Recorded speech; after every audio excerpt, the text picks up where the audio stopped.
Huli naman sa video ang pagtakas ng isang sasakyan matapos mabangga ang dalawang motorsiklo sa Bonifacio Global City sa Taguig. May live report si Emil Sumangil. Emil? Good afternoon. Pagkatapos na kumalat ang video hit and run incident sa social media, 2 araw mula nang ito'y maganap sa Bonifacio Global City sa Taguig. Sa Taguig Police Division ng driver ng Toyota Innova na si Edgardo Hurna na itinuturo nakabanggas na ang motorsiklong nakasalubong niya noong umaga ng January 26. Sa kalit na tigilan na Cedric, tinakbuhan ni Hurna ang mga nadisgrasya niya at hindi basta nag-report sa himpilan ng pulis. Nakonsa natin kanina si Hurna at ayon sa kanya, hindi niya talaga tatakbuhan ng mga biktima. Natakot lang daw siya at baka siya kuipin ng mga motorcycle riders na nooy nagkukumpula na sa harapan niya. Hindi rin daw niya alam, Cedric, na may nasagi pa siyang pang motorsiklo sa kanyang pagtakas. Mistulang pag-knockout daw siya sa nervyos at walang bayani sa kanyang isip, kundi iligtas ang sarili. Sa pagbutang niya sa Cedric sa Taguig na showing tantos mga biktima sa katong ang mag-internos para maayos ang gusto na ito.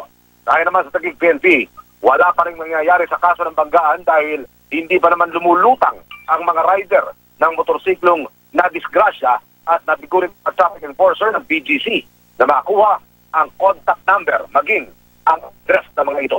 Cedric. Emil, medyo nagchachapi lang kanina yung linya mo.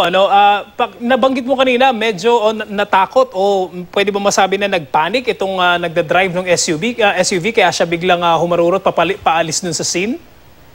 Ito ang nilalaman ng pahayag ni Edgardo Hurna sa Taguig Police maging sa panayam ng GMA News kanina.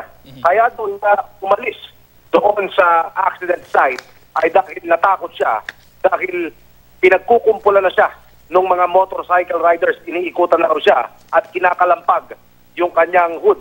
Chinek natin yung video mula sa dashboard camera na ipinost sa social media. Meron nga tayong nakitang ilang motorcycle riders doon na nakapalibot sa kanyang sasakyan. Pero ang mismong kumakalampag sa hood ng kanyang minamanehong Toyota Innova ay yung mismong Filipino-Indian na kanyang nasagi, unang-unang nasagi doon sa intersection ng 26th at 5th Street. Kaya pa man, Cedric, bago magwakas at bago kami maghiwalay kanina nitong si Edgardo Hurna, sinabi niya sa panayam ng GMA News na handa siyang makipag-ayos sa kanyang mga nadisgrasya. Humihingi siya ng paumanhin at sana may maunawaan siya sa kanyang nagawa.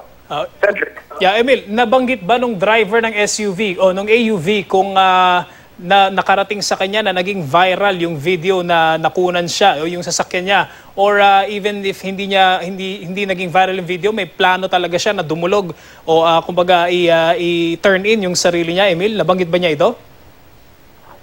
Unang lumutang at nag-report sa Taguig PNP Traffic Division itong si Edgardo Hurna, yung driver ng Toyota Innova, kagabi pa, Cedric, sa Traffic Bureau. Ang sinasabi ng investigador ng Police Traffic Division, ang dahilan daw ni Edgardo Hurna sa kanila kagabi ay siya ang nabangga at hindi siya ang nakabangga. Okay. Pero makalipas ang 24 oras kanina nang makapareham natin si Edgardo Hurna at ipakita natin sa kanya yung laman ng video mula sa dashboard camera na nakakuha ng buong tagpo, yung buong eksena. Masasabi natin medyo kumambyo si Edgardo Hurna at sinabi na niya siya ang may sala at humihingi nga siya ng paumanhin. Hindi rin daw niya alam na may nasagi pa siyang isang motorsiklo dahil mistulang dilemo, nag-blackout ang kanyang iisip dahil nga daw sa nervyos.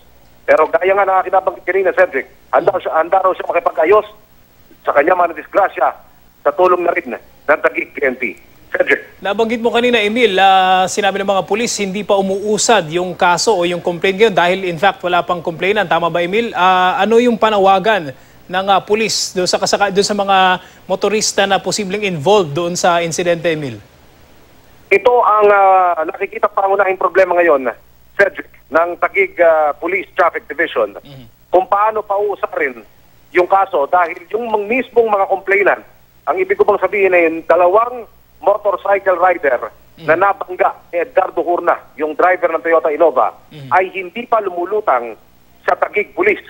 Gusto sanang makipag-ugnayan ng pulis sa kanila, pero nabigo daw ang mga traffic enforcer ng Bonifacio Global City na rumesponde sa accident site na makuha yung personal details ng mga biktima. Kaya sinamantala ng Taguig Police kanina yung panayam natin at sa pamamagitan ay nanawagan sila para daw dito sa mga biktima ng yung dalawang motorsiklong nabangga nitong Toyota Innova noong January 26, 9:45 ng umaga na kung maaari at kung sila interesado pa na magsampa o mag-aay na reklamo laban dito kay Edgardo Horna, makipagkita at lumutang sa Traffic Bureau Office ng Taguig PNP. Cedric. Okay, siguro makakarating dun sa mga motoristang yan, yung panawagan ng ating pulisya. Maraming salamat sa update na yan, Emil Sumangil.